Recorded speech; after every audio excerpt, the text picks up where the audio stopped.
Assalamualaikum warahmatullahi wabarakatuh. Semangat literasi. Semangat luar biasa.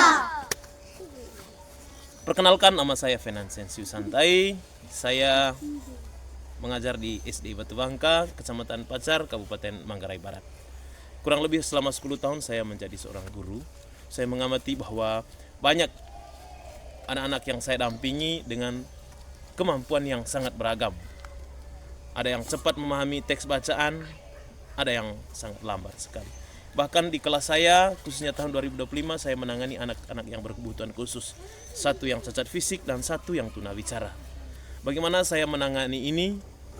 Saya harus siap untuk menghadapi tantangan dan situasi yang menantang saya untuk bisa menghadirkan pembelajaran literasi kelas inklusif. Tidak hanya ramah bagi anak-anak, tetapi untuk semua anak yang hadir di dalam kelas. Hari ini kita akan menyaksikan sebuah langkah maju dalam dunia pendidikan di Kabupaten Manggarai Barat. Bagaimana juga kita akan melahirkan seorang guru yang inovatif di tahun 2025. Ini mencerminkan bahwa seorang pendidik yang tidak hanya mengajar tetapi juga menghadirkan perubahan, melahirkan gagasan-gagasan yang kreatif dan bisa menumbuhkan semangat literasi yang inklusif bagi seluruh anak-anak didik kita yang ada di sekolah, lebih khusus yang ada di daerah pedesa. Di Kabupaten Manggarai Barat, saya ingin bergabung menjadi seorang agen transformasi pendidikan.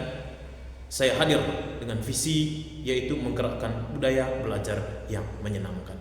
Satu pohon mahoni, satu orang siswa duduk untuk berliterasi. Yang kedua, saya akan menciptakan kelas yang inklusif, ramah bagi semua anak tanpa terkecuali dan bisa mengakses semua latar belakang anak, baik yang anak reguler maupun non-reguler.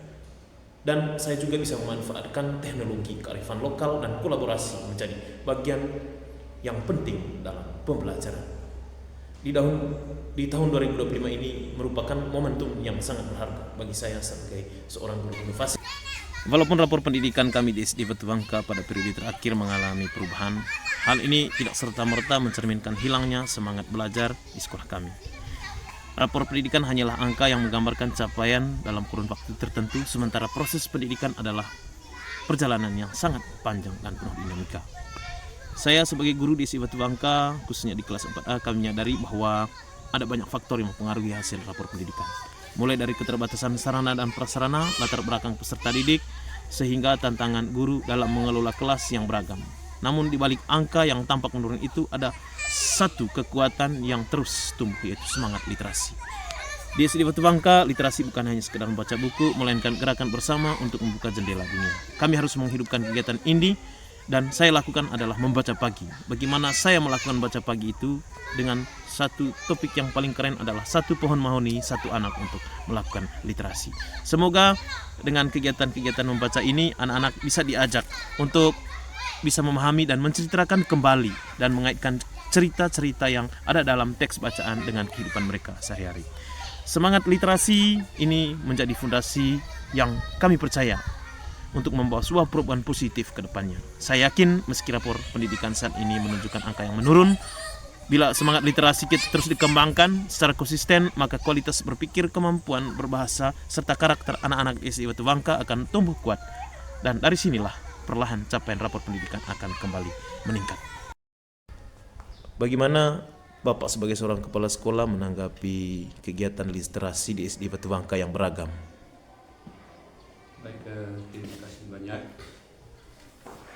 Berkaitan dengan kegiatan literasi yang beragam, boleh dibilang ini menjadi sebuah kendala, lebih khususnya di kelas bawah. Kelas bawah masih banyak kesulitan yang dihadapi oleh para guru karena masih banyak anak-anak yang belum bisa baca tulis, sehingga ini yang menjadi kendala untuk kelas bawah. Sedangkan untuk kelas atas yang menjadi kendala adalah anak-anak yang boleh dibilang digolongkan pada anak-anak inklusif. Lebih khusus ada 1-2 orang anak di sekolah kami di SD Batu Bangka ini yang dikelompokkan pada anak yang inklusif, sehingga itu yang menjadi kendala untuk kelas atas. Namun untuk SD Batu Bangka sudah menjalankan literasi sesuai dengan apa yang disampaikan oleh pemerintah. kepada sekolah. Selamat pagi teman-teman. Selamat pagi. Saya akan menceritakan lagi cerita dalam buku ini. Saya menceritakan tentang Siti yang menyayangi ibunya. Siti tidak tega melihat ibunya yang sakit. Akhirnya pulang sekolah, dia mengajak Dodo untuk mencari obat pingsan. Pada saat pingsan, dia melihat bulan berwarna coklat di atas pohon. Lalu mereka memanjat. Akhirnya bulan berwarna coklat itu jatuh. Mereka tidak tahu bahwa itu sarang lebah. Akhirnya lebah itu mengajar mereka. Mereka langsung pulang ke rumah dan akhirnya mereka melihat banyak orang di rumah Siti. Siti mengira bahwa ibunya sudah meninggal.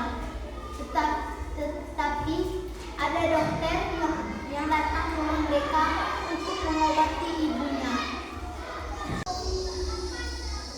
Selamat pagi teman-teman. Selamat pagi. Saya akan menceritakan tentang kisah Kancil dan buaya. Hari sudah siang. Si Kancil merasa lapar. Ia ingin makan mentimun di seberang sungai. Di seberang sungai ada lebih banyak mentimun. Si Kancil berenang menyeberangi sungai. Buaya menghadang. Wahai Kancil, aku sangat lapar dan akan memakanmu. Wahai buaya, jika kamu memakan aku, dagingmu hanya sedikit. Di seberang sungai lebih banyak Kancil. Kalau begitu, antarlah aku ke seberang sungai. Buaya mengantar Kancil ke seberang sungai. Di seberang sungai, Kancil meninggalkan buaya sendiri. Terima kasih. Selamat pagi teman-teman. Saya mau menceritakan di buku ini kisahnya Lucia dengan orang tua. Pada zaman dahulu, Lucia membantu orang tua dan mencari kayu memasak. Setelah itu, dia tidur di kasurnya dia sendiri. Akhirnya, dia bilang di hati, semoga ibu dan bapak selalu sehat. Akhirnya, pas paginya, rumahnya bakar. Akhirnya, dia lari dan mengejar Bagaimana saya belajar pengetahuan tentang pendidikan anak berkebutuhan khusus. Dari pendidikan ini, saya bisa mendapatkan fondasi yang sangat kuat bagaimana membangun literasi pada umumnya khusus anak-anak di sekolah saya di SDI Batu Bangka. Karena dengan literasi itu dapat mengimbas dengan pengetahuan-pengetahuan mata pelajaran lainnya di dalam kelas. Ketika literasinya belum mapan, itu sangat berpengaruh dengan kegiatan-kegiatan pembelajaran lainnya. Yang saya lakukan selama ini dan terus saya kembangkan soal ide dan inovasi di media pembelajaran saya. Yang pertama, saya harus melakukan modifikasi secara individu khususnya kepada anak-anak yang berkebutuhan khusus. Dan yang kedua, saya menggunakan teknologi yang sudah disiapkan di sekolah. Dan yang berikut, saya melakukan pendekatan secara diferensiasi dan KSI. Bagaimana saya mengelompokkan anak-anak berdasarkan kemampuan dan minat serta bakat mereka masing-masing. Saya sebagai guru inovasi percaya bahwa pendidikan yang berkualitas adalah pendidikan yang tidak bisa meninggalkan siapapun yang ada di belakang. Ayo kita maju bersama, apapun keadaan anak-anak, apapun situasi dan kondisi, mari kita belajar bersama untuk membangun bangsa dan negara. Dan ini merupakan komitmen moral saya sebagai seorang guru di SDI.